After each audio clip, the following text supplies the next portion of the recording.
Mi smo sada ovdje, na Zmajevcu, i idemo za Vrdnik.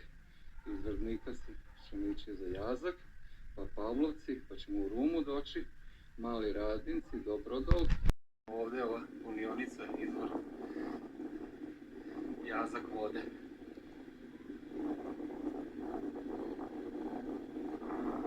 Čuvena Fruškogorska voda. Eto, to je tu Jazak, punionica. Idemo dalje za Pavlovce. I sad smo došli do raskrsnice gdje je desna, ćemo išli za Malu Remetu. Mi idemo pravo. Ja mislim da je pravo. Ajmo dalje. I evo ga, ušli smo u Rumu. Prolazimo ovdje, vjerovatno stari, to što se bude zatrpano. To je na mnogim mjestima pružni prelaz.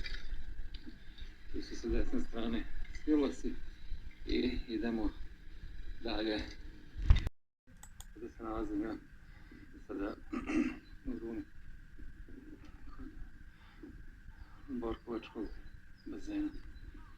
Ovo je objekat. Divno. Sad ćemo otići u Borkovačko jezero. Znači, ovdje ulazi se bazen Borkovac. Lepo. Samo što ne radi. Urnišena se ova korona.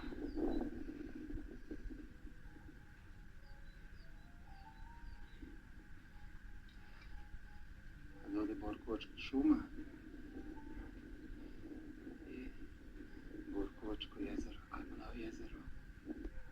Hotel Borkovac je ovdje piše na centar 2-3 km Borkovačko jezero. Da li se to dalje. Ajmo do Borkovačko jezero.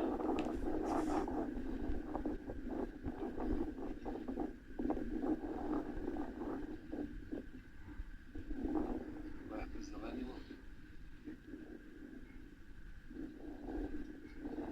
I spuštamo se dole do jezera.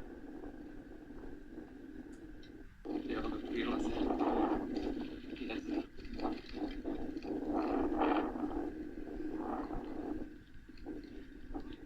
I naravno rampa, ali to ćemo da vidimo. I evo nas na Borkovačkom jezeru.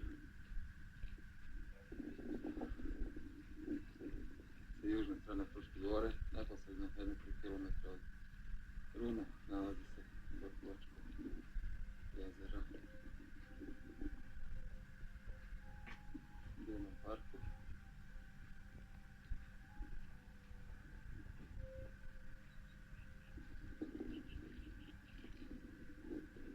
Šta da kažem, ja kad čujem zvuk talasa, mene to oduševljuje. Vjerojatno leti ovdje je fino. Može se kupati.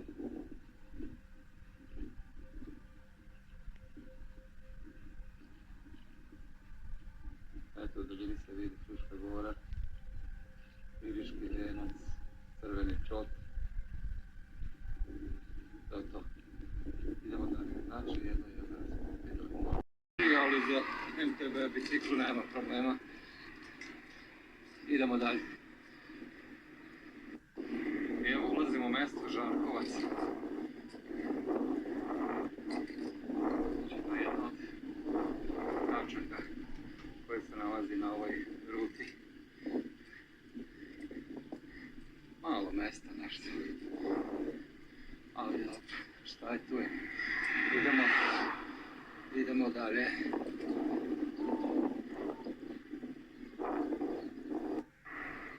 Evo Žarkovac. Na izlazu piše Šatrijačko jezero i Dobrodol jezero. Se skreće ovamo levo. Ja ću sada skrenuti levo, znači kod ovih silosa ovdje, na izlasku iz Žarkovca.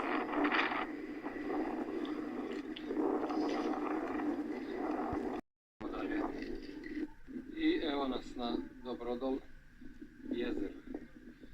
Da bi na karti vidjeli da smo.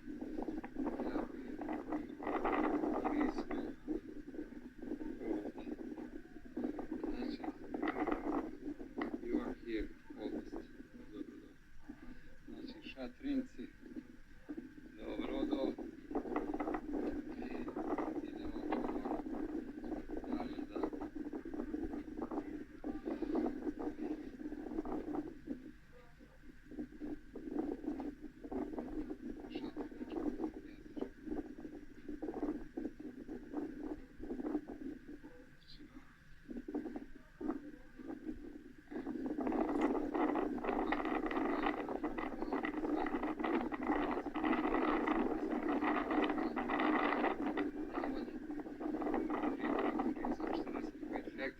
da Šenovačko jezero, dobro da ovo ima recimo voda svijeta.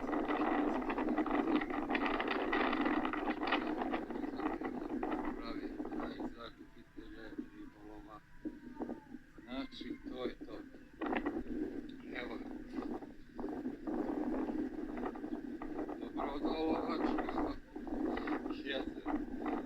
Malo duo vetera, sunčano je. Znači, kaže da je ovdje raj za ribolovce. 6 metra dubina i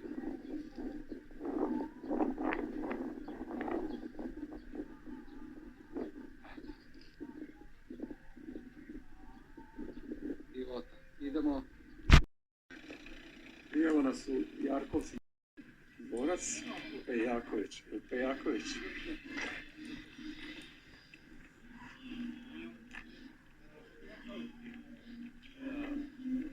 Vidi se ostaci nekadašnje lepote. A zašto je tu napravio čovjek? Nekadašnje imanje grofa Petra Pejačevića. Bravo, grofe. A vidi ovdje sad kako je lepo ovdje. Pogled. A dole je jezero.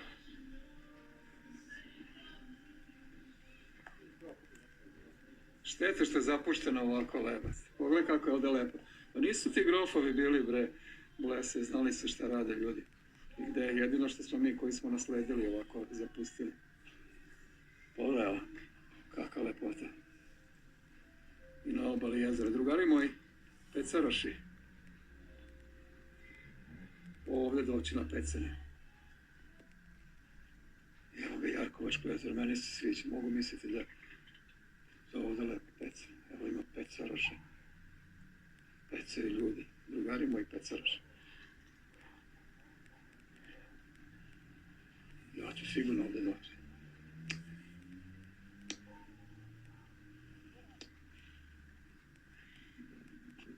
Zdravo, šta peca?